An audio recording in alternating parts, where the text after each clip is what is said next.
골라본 세상입니다. 오늘은 문소영 기자와 이야기 나눠보겠습니다. 문 기자, 오늘 어떤 소식 골라오셨나요? 네, 지난주 뉴욕 시장에 당선된 34살 조란 맘다니가 화제가 됐잖아요. 네. 그 젊은 나이에 그것도 사회주의자를 자처하는 무슬림이 어떻게 미국 자본주의의 심장이라는 뉴욕에서 시장이 된 건가 전 세계의 눈길을 끌었는데요. 그러니까 최근에 뉴스를 보니까 네. 해외에서 이제 특히 유럽에서 배우러 오는 정치인도 있었다고 하더라고요. 맞아요. 그래서 맘다니의 성공 비결은 뭐였는지, 그리고 고령화된 미국 정치도 이참에 변하게 될지 한번 살펴봤습니다. 먼저 맘다니가 어떤 인물인지 이미 많이들 아시겠지만 간단히 정리를 하고 넘어갈까요? 네, 맘다니는 불과 반년 전만 해도 뉴욕 시민 대부분이 진짜 이름도 모르는 무명 정치인이었습니다. 그러니까 정말 혜성같이 등장했다는 말에 딱 들어맞는 인물 같아요. 네, 그렇죠. 예. 그래서 1991년 우간다에서 태어났고요. 인도계인 이제 부모와 7살 때 미국으로 이민을 왔고 2018년에 미국 시민권을 얻었습니다. 그러니까 미국 시민이 된 지 불과 7년 만에 뉴욕 시장이 된 거죠. 뉴욕 과학고와 보딘대를 졸업을 했고요. 2021년에 뉴욕주 하원 의원에 당선이 됐습니다. 가족을 보면 이제 아버지는 저명한 컬럼비아대 교수고요. 어머니는 2001년 베니스 영화제에서 이제 영화 몬순 웨딩으로 황금사자상을 수상한 유명 영화 감독인데요. 사상 첫 여성 감독이 수상을 해서 당시 크게 뉴스가 됐습니다. 저도 네. 보니까 기억이 나더라고요. 그리고 아내도 지금 화제가 되고 있는데 28살입니다. 시리아 출신의 예술가인데 아버지는 이제 소프트웨어 개발자고 어머니는 의사라고 합니다. 두 사람은 데이팅 앱을 통해서 만나게 됐고 올해 2월 결혼을 했다고 합니다. 그러니까 인도계 무슬림이라는 배경만 빼놓고 보면 그냥 금수저예요. 금수저에 가깝죠. 네. 맘다니 스스로도 난 특권적인 환경에서 태어났다. 무언가를 이제 원할 필요가 없었지만 대부분의 뉴욕 사람들에게는 그렇지 않다는 것을 알게 됐다. 이런 말을 한 적도 있습니다. 그러니까 빈곤층 문제와 민주사회주의에 이제 관심을 갖게 된 이유가 이런 과정이 있었다는 거고요. 그리고 2021년에 이제 하원 의원으로 당선되기 전까지는 저소득층 그 유색 인종을 강제 퇴거 위험에서 보호하는 주택 상담사로 활동을 했습니다. 이런 활동도 이제 빈곤 문제에 관심을 갖게 된 계기가 됐겠죠. 네, 또 정계에 입문하기 전에는 이제 래퍼로 활동을 한 독특한 이력도 있는데요. 미스터 카다멈이라는 예명으로 비영리 단체에서 활동했던 할머니를 기리기 위해서 뮤직비디오를 만들고 또 제작을 하기도 했는데 지금 화면으로 보시는 저 뮤직비디오입니다. 그래서 맘다니가 뉴욕시장 후보에 출마를 하게 되면서 이 뮤직비디오가 이른바 역주행을 했습니다. 래퍼까지 했다니까 독특하긴 하네요. 네. 그런데 사실 정치인으로서는 2021년에 뉴욕주 하원 의원으로 활동을 했으니까 사실 이력이 거의 없다고도 할 수 있는데 네. 어떻게 다른 것도 아니고 미국 최대 도시의 시장까지 될 수 있었던 거예요? 네, 뭐 아시다시피 뉴욕은 이제 전통적으로 민주당 강세 네. 지역이잖아요. 그래서 최근 50년 사이에 누돌프 줄리안이랑 이제 마이클 블룸버그를 제외하면 공화당에서는 시장으로 당선된 인물이 없습니다. 네. 그러니까 민주당 후보가 되는 순간 당선 확실이라고 봐도 무방합니다. 그래서 민주당 경선 결과가 7월 초에 나왔는데 무명의 정치 신인이었던 조란 맘다니가 거물이었던 앤드루 쿠오모 전 뉴욕 주지사를 꺾고 승리하는 이제 파란을 일으키게 된 겁니다. 쿠오모라고 하면 우리도 한 번쯤 들어봤을 만한 거물 정치인이잖아요. 도대체 어떻게 꺾은 거예요? 그 맘다니는 자칭 민주적 사회주의자고요. 쿠오모는 중도를 표방을 했습니다. 네. 그러니까 진보와 중도의 대결이자 34살 신인과 그 67살 거물의 대결이었죠. 나이 차이도 딱 2배가 나네요. 그러네요, 네. 진짜.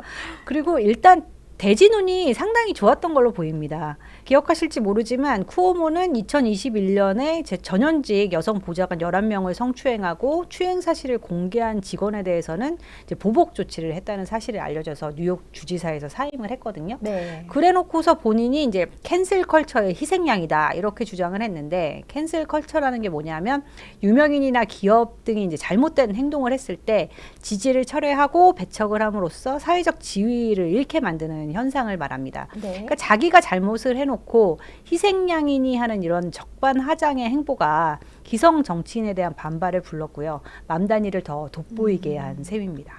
그리고 또 현직 시장인 에릭 아담스도 출마를 했는데 이 사람이 또 비리 정치인이다 이런 낙인이 찍힌 상태였잖아요. 네, 그렇습니다. 그러니까 에릭 아담스는 무료로 뭐 국제선 항공권과 또 무료 업그레이드를 네. 요구를 하고 식사와 또 고가의 호텔 객실 등을 포함을 해가지고 10만 달러 이상을 받았다는 혐의를 받았고요. 네. 또 튀르키예 정부로부터 정치 자금을 받고 이제 뉴욕시에서 각종 인허가를 쉽게 받을 수 있도록 압력을 가한 것으로 드러나서 5개 혐의로 기소가 됐었는데요. 이번에 트럼프가 당선이 되면서 조사를 중단을 시키고 이제 사면을 해줬지만 이게 오히려 진보 진영의 분노를 샀습니다. 그럼에도 불구하고 무소속으로 이제 재선에 도전을 네. 했지만 결국 지난 9월에 후보 사퇴를 선언을 했습니다. 이렇게 전직 주지사와 현직 시장이 구태 정치인의 이제 전형적인 인물이다 보니까 맘다니 입장에서는 뭐 아무리 무명이고 지지율이 낮아도 해볼 네, 만하다 이렇게 해서 시작을 하게 된 거죠. 하지만 이 쿠오모가 출마를 선언한 이후에 여론조사에서 줄곧 선두를 지켰던 걸로 기억을 하는데 네. 맘다니가 도대체 어떻게 역전을 한 거예요? 네, 말씀하신 대로 이제 맘다니는 올 초까지만 해도 지지율이 1%에 불과했습니다. 그러니까 제로에서 시작을 네. 했다고 해도 뭐 과언이 아닌데요. 그런데 트럼프 당선이 이제 맘다니에게 유리하게 작용을 했습니다. 트럼프가 두 번째 대선에 성공할 수 있었던 공약이 뭔가요? 그러니까 바이든 시대 때 너무 인플레이션이 심해서 살기가 어려워지니까 미국인의 생활비를 낮추겠다 뭐 이런 거였죠. 그렇죠. 예, 그런데 실제로는 관세 여파 때문에 미국인들이 피부로 느끼는 물가가 숫자로 나타나는 물가 상승률보다 높았잖아요. 그렇죠. 그래서 맘다니는 여기서 아이디어를 얻었다고 합니다. 삶의 비용을 낮춰라 이 선거 구호가 이 트럼프의 공약에서 네. 나오게 된 겁니다. 또 이 미국에서 무슬림이라는 게 사실 주류는 아니잖아요. 네. 그런데 이런 정체성은 또 어떻게 극복을 한 거예요? 네, 뭐 아시는 것처럼 뉴욕은 여러 인종들이 모인 다문화 도시잖아요. 네. 그러니까 자신이 이민자임을 적극 내세우면서 트럼프의 반이민 정책에 맞서는 모습으로 나는 이민자와 소수자의 대변인이다. 이 점을 부각을 시켰습니다. 그러니까 맘다니가 무슬림이라는 거는 적어도 이번 선거에서는 핸디캡이 아니라 반 트럼프 구도를 형성하는데 아주 유용하게 활용이 된 거죠. 공약도 아주 직관적이고 단순하더라고요. 뭐 영어로는 라임이 맞다고 해야 되나 이제 발음도 굉장히 쉽고 또 기억하기 쉽고요. 네, 그 맘다니가 대표적으로 내세운 공약이 몇 개 안 됩니다. 그러니까 뉴욕에 임대료 안정화 아파트라는 게 있는데 이게 100만 채가 있다고 해요. 네. 그래서 이 아파트의 임대료를 동결하기로 했고요. 네. 5개 자치구에 시형 식료품점을 만들어서 식료품 가격을 낮추기로 했습니다. 그리고 뉴욕의 시내버스 요금을 전면 무료화해서 시민들의 부담을 덜고 또 교통체증과 환경 문제도 개선하겠다 이런 약속을 했습니다. 또 5세 미만 아동에 대해서는 무상 보육을 실시하고요. 최저임금을 16.5달러에서 30달러로 인상한다 이렇게도 약속을 했습니다.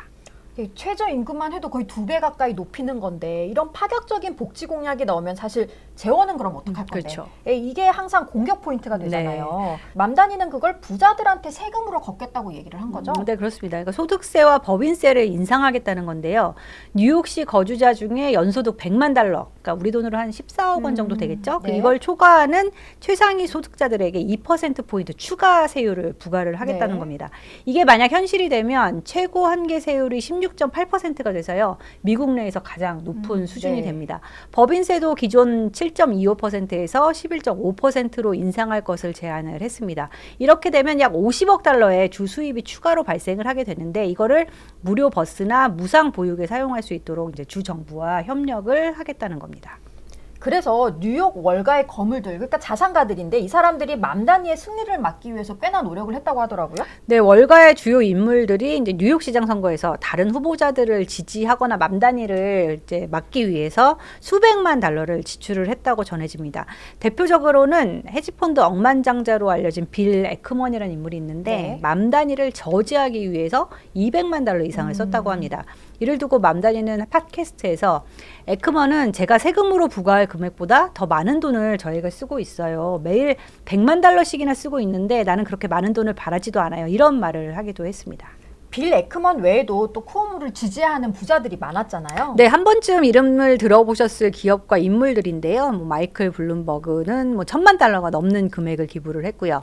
에스티로더 상속인들도 수백만 달러를 지원을 했습니다. 이 밖에 뭐 월마트 상속인, 에어비앤비 공동 설립자, 베델 대행 플랫폼 서비스죠. 도어대시 등이 쿠오모에게 막대한 자금을 냈습니다. 알면 알수록 맘다니가 이긴 게 기적처럼 느껴지거든요. 이런 막대한 자금 공세를 도대체 어떻게 이겨낸 건가요? 네, 이게 맘다니 그 홈페이지거든요. 네. 이 홈페이지에 가면은 그의 역사적인 승리는 더 나은 도시가 될 거라 믿는 수만 명의 뉴욕 시민의 힘에서 나온다. 이런 감사 인사가 적혀 있는데요. 그 아래 숫자 보이시죠? 네. 이게 자원봉사자가 10만 4천여 명이고 이제 두드린 문이 300만 곳, 그리고 전화가 400만 통, 문자는 200만 개가 넘게 보냈다. 이런 얘기입니다. 그러니까 말 그대로 시민들을 파고들었다. 이 표현을 써도 그렇게 과장은 아닐 것 같습니다. 특히 젊은 층을 공략했다고 말씀을 드렸는데 선거 영상부터가 신선합니다. 한번 보시면 이게 첫 번째 영상인데요. 아주 간결한 편집에 무료 버스 운행, 무료 보육, 그리고 임대료 동결, 딱 3가지 공약이 담겨 있고요. 그 다음 영상은 이제 물병을 든 맘다니가 뉴욕 마라톤을 달리는 영상입니다. 티셔츠에는 에릭 애덤스, 그러니까 현 뉴욕 시장이죠. 내 집세를 올렸어요라고 적혀 있습니다. 네. 그 다음 영상 보시면 뉴욕 시민들을 직접 만나서 살기가 얼마나 어려운지 뭐 인터뷰하는 영상이 있고요. 본인이 인터뷰를 하는 그렇죠. 거죠. 네. 그리고 그 다음 영상은 이제 새해 첫날 바닷물에 뛰어드는 영상도 있는데 입고 있는 옷은 이 중고품 가게에서 산 30달러짜리 양복이라고 합니다. 그리고 맘다니가 모금 한도에 이제 도달한 첫 번째 후보가 되면서 이게 뭐냐면 우리에게 돈을 보내는 걸 제발 좀 멈춰달라 뭐 이렇게 간청하는 그런 모습을 되게 장난스러운 영상으로 올려놨습니다. 반면에 쿠오모의 영상인데요. 17분 분량의 이제 영상을 통해서 자신이 뉴욕의 범죄, 부패, 무능을 해결할 수 있는 인물이다 이렇게 설명을 합니다. 그러니까 우리가 아주 과거에 흔히 봤던 그런 선거 영상처럼 혼자서 근엄하게 이제 네. 연설을 하는 것처럼 영상 사이즈도 달라요. 등장을 하죠. 네. 참고로 쿠오모는 민주당 경선에서 이제 패배를 한 뒤에 무소속으로 또 출마를 네. 해가지고 맘다니와 본선까지 경쟁을 펼쳤습니다. 이렇게 영상만 봐도 두 사람의 차이가 극명히 드러나죠. 네. 이 SNS의 영향력이 더 막강한 시대에 누가 더 호감을 얻었을지는 네. 솔직히 답이 바로 나오네요. 네. 그런데 이 맘다니의 경우에는 상대 후보의 공격만 있었던 게 아니잖아요. 그렇죠. 사실 가장 강하게 맘다니를 비난한 게 트럼프 대통령이라고 할 수 있을 텐데 네. 제 개인적으로는 미 합중국의 대통령이 일개 시장 후보를 저렇게까지 계속 공격하나? 뭐 이런 의문도 들었거든요. 그렇죠. 그래서 맘다니의 정책을 뭐 100% 공산주의 광인 정책이라고 이렇게 맹비난을 하고 심지어 뭐 끔찍하게 생겼고 목소리는 거슬리며 똑똑하지 않다. 뭐 이런 인신 공격까지 했습니다. 그리고 뉴욕에 돈을 주지 않겠다. 협박도 서슴지 않았는데요. 들어보겠습니다. We have a communist who's 33 years old, doesn't know a damn thing. Practically, he's never worked a day in his life. And he sort of caught on, right? I'm not going to send a lot of money to New York. I don't have to. You know, the money comes all through the White House. And if they're going to be sending us stupid policies, I mean, communist policies, which is proven for thousands of years doesn't work, you know, we don't have to prove it again. 근데 그래도 뭐 선거 직전까지는요, 트럼프가 멀리서 그래도 지켜보는 편이었습니다. 하지만 맘다니가 이제 가파른 상승세를 보이자 트럼프는 선거 전날 밤에 유권자들에게 쿠오모를 지지하라 뭐 이런 직접 촉구하는 글을 올리기도 했습니다. 이게 정말 나중에 영화로 만들어져도 될 네. 만큼 드라마틱한 결과인 것 같습니다. 그런데 오히려 당선은 쉬웠고 맘다니의 진짜 승부는 이제부터다 이런 말도 나오는데 그건 왜 그런 건가요? 네, 뉴욕시장 선거가 이제 트럼프에 대한 민심을 보여주는 바로미터라고 하잖아요. 네. 그러니까 맘다니의 당선 연설에도 트럼프가 등장을 하는데 일단 먼저 들어보실까요? If anyone can show a nation betrayed by Donald Trump how to defeat him, it is the city that gave rise to him. And if there is any way to terrify a despot, it is by dismantling the very conditions that allowed him to accumulate power. This is not only how we stop Trump, it's how we stop the next one. So Donald Trump, since I know you're watching, I have 4 words for you. Turn the volume up. 네, 볼륨을 올려라 이 말을 네. 할 때 가장 큰 박수 갈채가 나왔다고 해요. 근데 뭐 트럼프도 만만치 않습니다. 선거 전날 자신의 SNS에 맘다니가 승리를 한다면 뉴욕에 연방기금을 주지 않을 가능성이 매우 높다라면서 지원 중단을 암시를 했는데 뭐 당선 이후에 축하 인사, 하회의 손길 이런 거 절대 없습니다. 이것도 들어보시죠. Zoran Mandami, you said that, you called him a communist. You said that if he won, you would take drastic action against New York City. what kind of actions are you looking at, and will the ICE deportations continue? Well, I think you have to look. If he is a communist, you know there's not going to be a lot of activity. So you wouldn't need bridges and tunnels and all the different things that were being planned for New York. I hope New York does well. That's all I can say. I love New York. I grew up in New York. I did well in New York, always did well. And I hope New York does well. 그러니까 뭐 다시 얘기하면 공산주의자가 무슨 일을 하겠냐. 뉴욕에 뭐 다리, 터널 이런 거 지을 일도 없을 거다.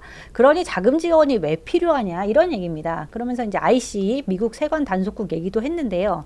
뉴욕에 살인자가 있다면 쫓아내야 한다. 뉴욕이든 다른 곳이든 살인범들을 잡아내고 싶다. 이렇게 답을 했습니다. 그러니까 맘다니 비관론자들이 걱정을 한 게 바로 이거였거든요. 네. 연방 기금 지원이 중단이 되고 뉴욕에서 이제 IC 단속이 강화되고 주 방위군이 투입되는 이런 상황입니다. 실제 이제 백악관이 맘다니 당선 이후에 뉴욕에 대한 그 연방기금 지원을 중단하거나 취소할 가능성을 며칠 동안 검토했다 이런 보도도 나왔는데요. 안 그래도 이제 셧다운 여파로 지금 뉴욕주에 지원하던 인프라 예산 24조 원 가량의 지원이 중단이 됐던 네. 상태였거든요. 맘다니는 트럼프에게 뭐 당당히 맞서겠다라고 했지만 당장 예산 지원이 끊기고 거침없는 이민자 단속까지 이제 벌어진다면 이걸 또 어떻게 풀어내고 막아낼지 뭐 모두의 관심사입니다. 그런데 트럼프만 문제가 아닌 게 이제 맘다니의 공약이 실현되려면 뉴욕 주지사가 동의를 해줘야 되는데 네. 정작 주지사는 반대한다더라고요. 네, 시작부터 난관에 부딪혔습니다. 같은 민주당 소속의 이제 캐시 호컬 뉴욕 주지사가 시내버스 무료화 공약에 대해서 나도 그 목표를 실현하고 싶다. 그런데 가능성은 현실적으로 봐야 한다라고 했거든요. 그러니까 저소득층에게 선별적으로 요금을 보조해 주는 게 낫다는 입장을 밝혔습니다. 그 버스 무료화 공약을 실현하기 위해서는 매년 8억 달러, 약 1조 1,600억 원이나 든다고 하고요. 네. 여기에다가 이제 무상 보육 공약 비용도 150억 달러, 21조 8천억 원 가량이 소요가 됩니다. 그래서 호컬 주지사는 이것도 나이, 지역으로 이제 대상을 세분화해서 무상 보육도 단계적으로 시행을 하자 이렇게 얘기를 하고 있고요. 즉 선택과 집중 방식으로 추진해 가겠다 이런 입장인 겁니다. 무엇보다 부자 증세가 돼야 이제 뭐 이런 복지 정책이 가능한데 소득세 인상에도 이제 반대 입장입니다. 이렇게 되면 맘다니가 시장이 돼서 자체적으로 할 수 있는 건 임대료 안정화 아파트의 임대료 동결 이 정도밖에 되지 않을 것 같습니다. 이게 같은 민주당 소속일 텐데 선거 때는 지지했을 거 아니에요. 네. 근데 지금 와서 왜 이러는 거죠? 이게 내년 11월에 이제 뉴욕 주지사 선거가 있어요. 네. 그러니까 어느 선거가 그렇지만 이제 중도 표심이 항상 아쉽잖아요. 네, 네. 호컬 주지사로서는 선뜻 이런 공약에 동조를 해줬다가 극저로 몰릴 수 있다 이런 우려를 하는 걸로 보입니다. 하지만 이번에 맘다니의 당선으로 뉴욕 시민들이 뭘 원하는지 직접 봤으니까 이제 좀 고민이 되겠어요. 그래도 이번 선거가 공화, 민주 양당의 대결이 아니라 민주당 내에서 젊은 정치인대 기존 엘리트의 대결이다 이런 해석도 나오더라고요. 네, 그렇죠. 그러니까 이게 이런 현상이 뉴욕뿐만이 아닙니다. 그러니까 네. 미국 젊은 민주당원들의 반발이 여러 주로 확산이 되고 있는데요. 대표적으로 메인주 상황 보겠습니다. 네. 메인주에서는 내년 11월에 이제 상원의원 선거가 있거든요. 벌써 출마 선언이 이어지고 있는데 척 슈머 민주당 상원 원내대표는 메인 주지사인 제닛 밀스를 영입을 했는데 나이가 78살입니다. 살짝 네. 많네요. 만약 밀스가 당선이 되면 85살에 임기를 마치게 네. 된다고 하거든요. 그런데 막강한 경쟁자가 나타났습니다. 굴 양식업을 하고 있는 41살의 그레이엄 플래트너인데요. 이라크와 이제 아프가니스탄에 파병을 갔던 군인 출신입니다. 그래서 청중들한테 참전 후 겪어야 했던 뭐 외상 후 스트레스 장애, 또 메인주에 돌아와서 새 출발을 위해 돌아왔지만 이제 엄청난 생활비, 또 내 집 마련의 꿈을 접어야 하는 현실, 뭐 골치 아픈 미국의 의료 시스템 이런 부분들을 굉장히 진솔을 하게 얘기를 했다고 해요. 그래서 민주당의 주요 청년 단체들이 이 플래트너에 대한 지지 성명을 발표를 했는데요. 이게 하필 이제 제닛 밀스가 출마를 선언한 바로 그날이었습니다. 그러니까 정면으로 당 지도부의 선택에 도전을 한 거죠. 네. 그리고 이게 메인주뿐만이 아니고요. 뭐 미주리나 플로리다, 미네소타, 텍사스 주에서도 민주당 청년층의 지지를 받는 후보들이 이제 진출을 노리고 있는 상황이라고 합니다. 이렇게 청년들의 지지를 받는 후보들은 맘다니처럼 경제와 복지 문제에 더 집중한다 이런 공통점도 있는 것 같아요. 네, 그렇습니다. 그러니까 사실 미국의 중산층을 이루는 이제 노동자들, 특히 젊은이들에게 아메리칸 드림이 좀 옛말이 되고 있잖아요. 네. 그래서 정치인들이 뭐 내 집 마련, 자녀를 낳고 키울 수 있게 해주는 여유, 뭐 이런 기본적인 실존 문제에 대해서 해답을 하라 이렇게 요구를 하게 되는 겁니다. 또 이 맘다니의 당선으로 미국 정치인들의 고령화도 새삼 네. 부각이 되는 것 같아요. 네, 뉴욕타임즈가 민주당이 막을 수 없는 문제는 나이 문제다. 이런 제목의 기사를 썼는데요. 뭐 멀리 갈 것도 없고요. 조 바이든 전 대통령 사실 뭐 나이 때문에 그렇죠. 재선 도전 포기한 거잖아요. 트럼프 대통령도 뭐 지금 뭐 회의 때 존다 뭐 맞아요. 이러면서 네. 계속 건강 이슈가 제기가 되고 있죠. 그리고 이번에 셧다운을 이제 끝내기 위해서 공화당이 제안한 합의안에 이제 찬성한 의원들을 봤더니 민주당 성향의 무소속 의원 1명을 포함해서요. 민주당 상원 의원까지 이제 이 8명을 보면 평균 연령이 70세 안팎의 이제 고령 의원들이었습니다. 네. 뭐 다시는 선거에 나갈 일이 없고 뭐 재선 시기가 와도 이미 80대라 뭐 더 이상 미련이 없는 거죠. 네. 그러니까 이 지금 사진에 보시는 저 인물이 척 슈머 민주당 상원 원내대표인데요. 이 사람도 1950년생 75세입니다. 네. 이번에 이탈 의원들을 제대로 이제 단속하지 못하면서 책임론에 휩싸이게 됐고 일부는 사퇴도 요구를 하고 있습니다. 그래서 고령화가 그럼 대체 왜 문제인지 이 기사에 실린 인터뷰를 보면요. 다시 선거에 나설 일 없는 고령 지도자들이 있으면 그들은 유권자들의 신념과 동떨어진 결정을 내리게 된다. 이런 비판하는 내용이었습니다. 그러니까 트럼프와 얼마나 싸워야 하는가 이걸 놓고도 고령 정치인은 이제 트럼프에 맞서는 것은 효과가 없다. 이렇게 얘기를 하고요. 젊은 의원들은 물러설 때가 아니다. 맞설 때다. 네. 이렇게 반발을 하고 있는 상황이거든요. 뉴욕타임즈는 민주당 내 나이 문제는 앞으로도 계속 불붙을 가능성이 높다. 이렇게 진단을 했습니다. 그러니까 이런 분위기라면 맘다니의 공약이 기성 정치인들에 의해 좌절되지 않도록 시민들도 가만히 지켜보고 있지만 않을 것 같은데. 네, 물론 이제 뭐 선거 과정은 뭐 영화 같은 이벤트였죠. 네. 근데 내년 1월에 이제 취임을 하게 되면 그 어렵다는 뉴욕 시장이 되는 거잖아요. 네. 그럼 이제 이때가 진짜 시험대에 오르는 것이다. 뭐 여러 우려 섞인 전망도 나오는데요.